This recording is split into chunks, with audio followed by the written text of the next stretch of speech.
how did you come up with your band name? Band name came up because there's a book by a guy named Carl Hazen, I want to say, I forget his last name. And I had the whole band had like a piece of paper with them. Everyone had a piece of paper. They'd write band names during the week, and then on the weekend when we rehearsed, we would all convene and decide, jam on the band names. So one weekend I was going up to my dad's place. He lived about an hour north. And I was on a train, and I just thought of Sick Puppies, and I thought, oh, maybe that, it's kind of colloquial, it's kind of like kooky. So I wrote it down, and I got to my dad's place, and he said, hey, I'm reading this book called Sick Puppy. What about that for a band name? And so it was really weird, because he thought of it at the same time that I did. So I took it to the guys, and I said, look, this was this really fated, weird coincidence, and it was kind of one of the best ones we had as well. And at the time, it was very effective because we were kind of a punk band, like we weren't very good at playing, and it was very, now, 15 years later, maybe a different band name might have been better, but the whole free hug thing. But it's what we got. It's what we've got to work with. All right, nice. All right. So how'd you come up with your album title, Connect? Connect, because of the song. We wrote the song Connect, and it was one of the first songs that seemed like it was a musical evolution. Mm-hmm. And we said that we were going to let the songs do the work. We weren't going to just make a rock record, or we were going to try to make something for the sake of selling it or making it or whatever. We were just going to write as many good songs as we could, let the songs do the work, and then release it and let that be a representation of who we are. Wow. And when Connect happened, it sort of like popped its head out of the rest of the songs and said, hey, I'm going to be one of those songs that's pretty special. And when we realized that we were choosing to use music as a device to connect with the fans, to connect in general, rather than to get laid or to get paid or whatever, it sort of, just sounded like a well-rounded way to, it was the theme of the record. Nice. So did you use any particular inspirations while working on the record? If so, what were they? The fans, mostly. We went on to sickpuppiesworldcrew.com every second week, every week.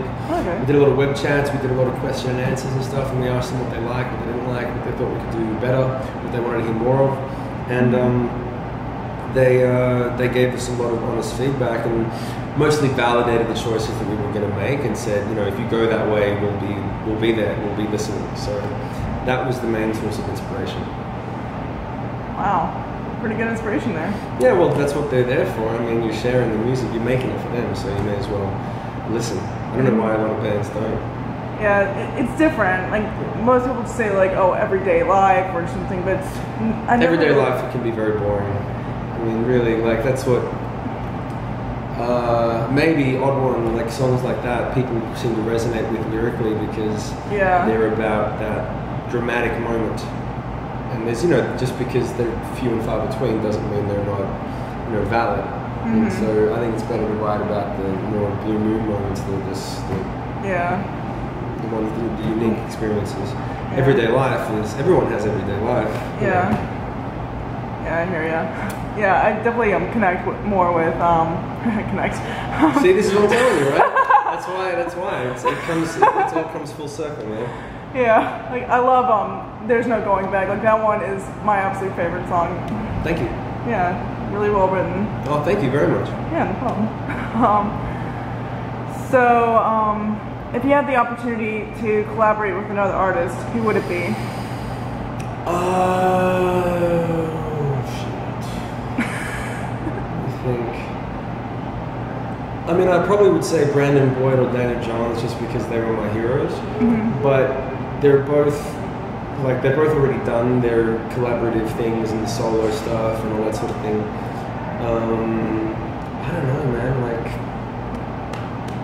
probably Brandon Boyd. Like, I think it'd be kind of interesting, but then at the same time, like, you want to work with someone who's very different to you. So if I had the chance to do something with LJ from Seven Dust, because he said, like, he always bullshits with me. He's like, yeah, we'll do it, and then I never fucking hear from him.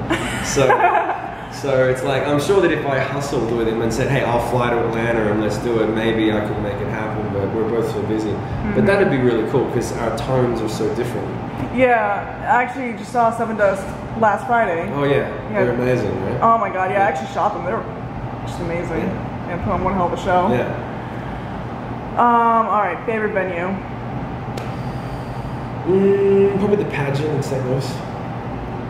Where is it? In St. Louis. St. Louis, oh yeah. Pageant. Yeah. Oh, nice. Just a really good, well-rounded venue. The PA is great, the stage is great, the crowd's always good. Yeah, Here.